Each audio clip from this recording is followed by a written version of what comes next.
امید انسان کو جینے کا اور آگے بڑھنے کا حوصلہ دے رہی ہوتی ہے۔ امید ہی ہوتی ہے جو آپ کو آگے بڑھنے کا حوصلہ دیتی ہے اور آپ کو اپنی زندگی میں ہر وہ چیز دے رہی ہوتی ہے جس کی آپ خواہش کرتے ہو۔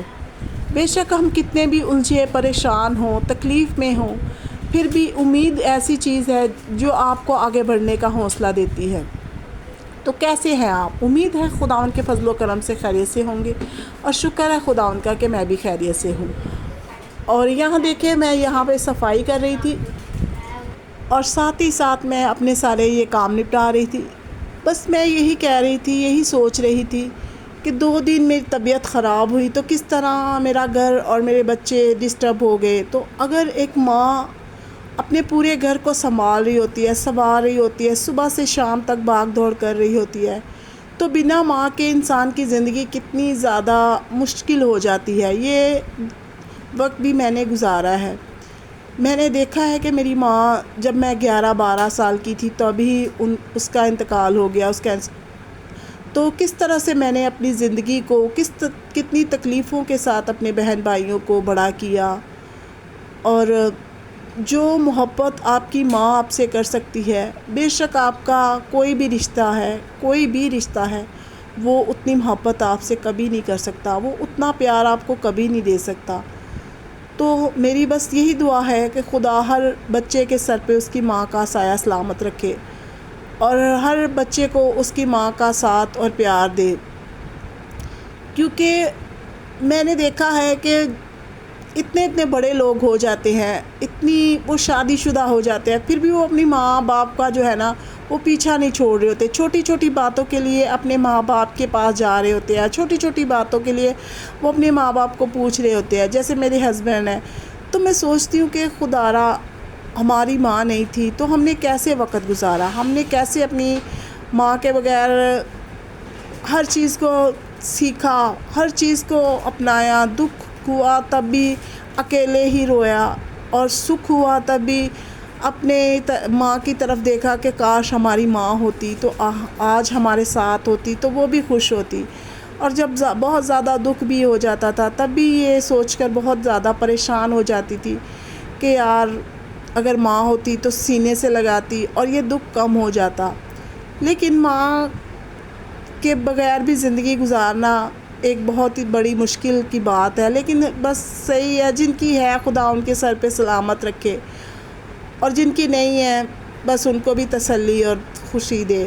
اور یہاں دیکھیں میرے بچے سموسہ پارٹی کر رہے تھے، تو پھر میں نے بس یہاں صفائیاں شروع کر دی، کیونکہ 2 دن میں جو ہے وہ بیڈ پہ ہی رہی، کینولا لگا ہوا تھا، بچے ہی برتن وغیرہ دھو رہے تھے، اور کھانا وغیرہ بھی باہر سے ہی آیا۔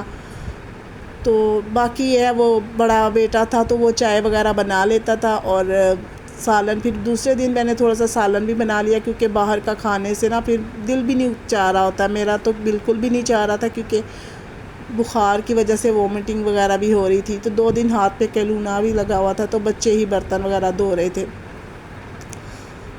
تو بس کیسی زندگی ہوتی ہے یہ، اس کا ایکسپیرینس انسان کو جب ہوتا ہے تو بہت زیادہ انسان کو تکلیف بھی ہو رہی ہوتی ہے کہ یار میرے ہوتے ہوئے میرے بچے میرا جو ہے میرے کام کر رہے ہیں، برتن دھو رہے ہیں اور یہ سب کر رہے ہیں۔ حالانکہ میں ان سے کرواتی ہوں، یہ نہیں کہ نہیں کرواتی، لیکن پھر بھی وہ کام کا اور اس کام کا بہت جو ہوتا ہے فرق ہوتا ہے۔ ویسے وہ میرے بہت ساتھ دے رہے تھے، میرے لیے چائے وغیرہ بنا رہے تھے، مجھے دوائی وغیرہ دے رہے تھے، میرا سر دبا رہے تھے، اور میرے ہسبینڈ بھی مجھے ڈاکٹر وغیرہ کے پاس لے کے گئے، 2-3 دفعہ ہم لوگ ڈاکٹر کے پاس گئے۔ لیکن میرے ہسبینڈ ہے وہ بس یہ ہے کہ ڈاکٹر کے پاس لے جاتے ہیں مجھے بس، لیکن یہ ہے کہ میرا ہاتھ بالکل بھی نہیں بٹاتے، چاہے میں کتنی بھی تکلیف میں ہوں بس وہ جو ہے بس بچوں کو ضرور کہتے ہیں کہ یہ کام کر لو وہ کام کر لو، لیکن خود پتہ نہیں کیوں وہ نہیں کرتے۔ اور باقی یہ ہے کہ میں اپنے بیٹوں کو یہی کہوں گی کہ اپنی بیویوں کے ساتھ لازمی ان کے گھر میں ہاتھ بٹانا، کیونکہ یہ کوئی بری بات نہیں ہے۔ اگر ہسبینڈ کا گھر ہے تو بیوی کا گھر ہے تو ہسبینڈ کا بھی گھر ہے، اور اگر وہ اس کے بچے ہیں تو وہ اس کے بھی بچے ہیں، تو اپنے بچوں کے لیے تو کرنا پڑتا ہے یہ سب۔ جب وہ صبح سے شام تک ہمارے لیے کما رہے ہوتے ہیں، تو اگر اتنا تھوڑا سا ہماری اور ہیلپ کر دینا تو یقین جانے ہمارے لیے بہت اچھا ہو جائے، ہمارے لیے بہت زیادہ یہ ویل بیٹر ہو جائے کہ ہمارے ہسبینڈ ہمارے ساتھ تھوڑا بہت کوآپریٹ ہو جائے. تو بس خدا ان کو زندگی تندرستی دے، وہ جیسے بھی ہیں جو بھی ہیں بس وہ ٹھیک ہیں. کبھی کبھی تھوڑا سا ہوتا ہے کہ بندہ جو ہے نا محسوس کرتا ہے کہ تھوڑا سا پیار اور محبت سے اگر سمجھا جائے تو. اور یہاں میں برتنوں کو نا اچھے سے مانج رہی تھی کیونکہ بس برتن کافی گندے ہو رہے تھے 2 دن سے، تو میں نا اچھے سے برتنوں کو مانج رہی تھی، رگڑ رگڑ کے میں نے ان کو دھویا. اور میری دیچکیاں کافی کالی ہو رہی تھی، تو یہ ہے کہ میں نے کالے تیل سے ان کو دھویا تو ہاتھ کافی خراب کر دیتا ہے. کالا تیل جو ہے نا وہ آپ کے ہاتھ بہت زیادہ خراب کر دیتا ہے. آپ کو جو ہے نا آپ کے ہاتھوں کو بہت خراب کر دیتا ہے. تو آپ کو ہمیشہ نا ہاتھوں پہ گلوز لگا کے پھر ہی ہمیشہ برتنوں کو صاف کرنا چاہیے، کیونکہ آپ کے نا بہت زیادہ ہاتھ خراب ہو رہے ہوتے ہیں اس سے. تو باقی یہ ہے کہ بس جس کا دکھ ہے وہی جانتا ہے، جس کی تکلیف ہے وہی جانتا ہے، باقی تو سب ایسے ہی ہے. باقی رشتہ دار جو ہوتے ہیں بس وہ بھی اپنی اپنی الجھنوں میں اپنے اپنے رشتوں میں پھنسے ہوئے ہوتے ہیں. ہم کسی کو کیا ہی کہہ سکتے ہیں. اور میرے برتن بس اب اتنے ہی تھے کیونکہ رات کو جو ہے نا میں برتن دھو کے سوتی ہوں، تو پھر نا یہ بس دیچیاں وغیرہ تھی اور 2-3 کپ تھے، تو بس میں نے بس فٹافٹ سے ان کو جو ہے نا صاف کیا. اور کپڑے بھی میں نے دھوئے تھے کیونکہ کپڑے بھی کافی ہو گئے تھے، حالانکہ 2 دن پہلے ہی میں نے کپڑے دھوئے تھے، پھر بھی کپڑے اتنے زیادہ ہو گئے، پھر مجھے کپڑے بھی دھونا پڑے. اور میں سارے یہ صفائیاں وغیرہ میں نے کی، اور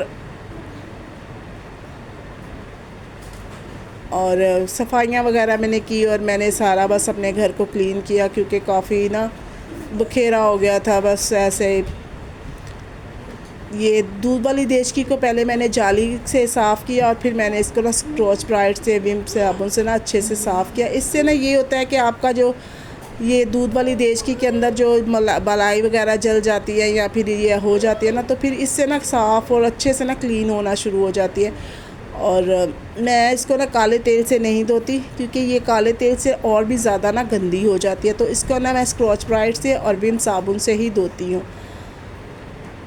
تو میرے کافی ہاتھ خراب ہو گئے تھے اس سے نا، یہ جو کالا تیل ہے اس سے کافی ہاتھ جو ہے اکڑ گئے تھے اور بہت ہی خراب ہو گئے تھے. تو میں آپ سے یہی کہوں گی کہ کالا تیل اگر آپ استعمال کرو تو آپ لازمی جو ہے نا وہ دستانے استعمال کرو، پلاسٹک کے جو دستانے ہوتے ہیں نا ربڑ کے، وہ آپ استعمال کرو. اور یہاں میں کمرے میں آ گئی تھی کیونکہ کمرہ بھی میرا تھوڑا بکھرا ہوا تھا، تو میں نے اس کو بھی اچھے سے کلین کیا. حالانکہ بچوں نے کی تھی صفائی، لیکن پھر بھی بچوں کا کام تو پھر بچوں والا ہی ہوتا ہے نا.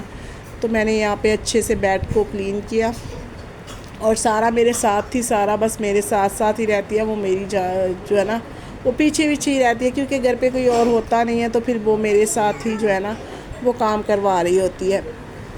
تو یہ ہے کہ بس شکر ہے خداوند کا کہ خدا نے زندگی اور تندرستی دی، کیونکہ خدا کے علاوہ تو کوئی بھی ایسی ذات نہیں ہے جو آپ کو پوری طرح سے پرفیکٹ کر سکے اور آپ کو پوری طرح سے جو ہے نا ہر چیز میں اچھے سے آپ کو کر سکے، آپ کو زندگی تندرستی. اور اس سے یہ بھی ہمیں جو ہے نا جب ہمارے اوپر کوئی مشکل آتی ہے، بیمار ہوتے ہیں ہم لوگ، تو اس سے ہماری زندگی میں یہ بھی آ جاتا ہے کہ ہم سمجھنے لگتے ہیں کہ یار ہم لوگ کتنا بھی سوچ لیں کہ کل یہ کریں گے وہ کریں گے، لیکن ہم لوگ نہیں کر پاتے، کیونکہ تندرستی 1000 نعمت ہے. اور تندرست ہر ایک اعضاء کا تندرست ہونا جو ہے نا انسان کے لیے وہ بہت زیادہ ضروری ہے. تو یہاں میں نے اچھے سے اس کو جھاڑ پوچھ کے نا اس کو اچھے سے صاف کیا بیڈ کو، اور یہ اچھے سے چادر بچھائی. اور بس یہ میں نے ایک چادر نیچے بچھائی ہوئی تھی اور ایک اس کے اوپر میں نے نا اس کو کور کر دیا اچھے سے، تاکہ نا یہ 2 چادروں کا یہ فائدہ ہوتا ہے نا کہ اگر اوپر والی گندی ہو جائے تو پھر نیچے والی صاف ہوتی ہے. اور پھر بچے ہیں تو پھر وہ زیادہ نا میرا بیڈ جو ہے نا وہ کلین ہی رہتا ہے، زیادہ گندا نہیں ہوتا. تو یہاں میں نے اچھے سے اس کو کلین کر کے پھر میں نے اس کے چادر کو تکیے وغیرہ ٹھیک کیے، کیونکہ بچوں کے اسکول گئے ہوئے تھے، تو میں نے سوچا ان کے آنے سے پہلے ہی نا یہ میں سارا کام نپٹا لوں، تاکہ پھر وہ انہوں نے آنا ہوتا ہے، پھر انہوں نے کھانا کھا کے ٹیوشن وغیرہ بھی جانا ہوتا ہے، تو اس سے پہلے ہی میں اپنے نا سارے کام نپٹانا شروع کر دیتی ہوں. تو یہاں دیکھیں میں نے تکیہ بھی اچھے سے باقی تکیے جو ایکسٹرا میرے پاس تھے وہ میں نے پھر سائڈ پہ رکھ دیے. اور یہ سارا نے نا یہاں پہ لوڈو کو تو پھاڑ دیا، لیکن یہاں پہ اب رکھ کے بیٹھی ہوئی ہے، تو وہ کھیلتی رہتی ہے. بس اس کے جو کھلونے ہیں میرے ساتھ ساتھ رہتی ہے، ادھر ادھر گھومتی رہتی ہے اور کھیلتی رہتی ہے. اور یہاں میں کھانا بنا رہی تھی. میں نے آج ٹینڈے اور چکن اور آلو بنائے. تو آج کا جو میرا ولاگ تھا بس وہ یہیں تک تھا. ملتے ہیں اگلے ولاگ میں، تب تک لیے خدا حافظ. میرے چینل کو پلیز سبسکرائب کریں، شیئر کریں، لائک کریں. مجھے آپ کی سپورٹ کی بہت ضرورت ہے. اور باقی ملتے ہیں اگلے ویڈیو میں، تب تک کے لیے خدا حافظ. خدا حافظ. اور پلیز میرے چینل کو سبسکرائب لازمی کریں. مجھے آپ کے پیار کی، آپ کے تعاون کی اور آپ کی سپورٹ کی بہت ضرورت ہے. اور یہاں میں کرنے جا رہی تھی صفائی. تو یہ دیکھیں یہاں پہ میں نے کچن کو بھی اچھے سے جو ہے نا دھویا، اور یہاں پہ وائپر لگا دیا، کیونکہ کچن بھی بہت زیادہ گندا ہو رہا تھا. تو بس مجھ سے جتنا کام آج ہوا نا، میں نے اپنی پوری جان لگا کے یہ سارے کام کیے. اور بخار کی وجہ سے پھر تھوڑی سی مجھے ویکنیس ہو رہی تھی، لیکن پھر بھی میں نے جو ہے نا وہ ہمت کی اور یہ سارے کام نا میں نے شروع کر دیے بس کرنے. حالانکہ مجھ سے اتنا کام ہو نہیں رہا تھا، پھر بھی میں نے ہمت کی بچوں کی وجہ سے کہ میں نہیں کروں گی تو پھر بچوں کو کرنا پڑے گا. گھر پھر اتنا گندا برا لگ رہا ہوتا ہے نا، ہر چیز آپ کی بکھری پڑی ہوتی ہے. تو پھر میں نے نا بس ہمت کر کے خدا کا نام لیا اور شروع کر دی، اور خدا نے میری مدد کی اور میرا شکر ہے سارا کام ہو گیا. کپڑے وپڑے بھی دھل گئے، کیونکہ کپڑے اگر آپ رکھ دیتے ہو تو پھر بہت زیادہ کپڑے جمع ہونا شروع ہو جاتے ہیں. تو یہاں میں نے بس صفائیاں کی یا ساری، اور اچھے سے وائپر وغیرہ لگایا. اس کو میں نے آج برش سے نہیں دھویا تھا، میں نے سمپل پانی لگا کے نا اس کو، تو میں نے اس کے اوپر وائپر پھیر دیا، کیونکہ میری ابھی اتنی ہمت نہیں آ رہی تھی جسم میں اتنی زیادہ انرجی ویسٹ کروں. تو خدا حافظ.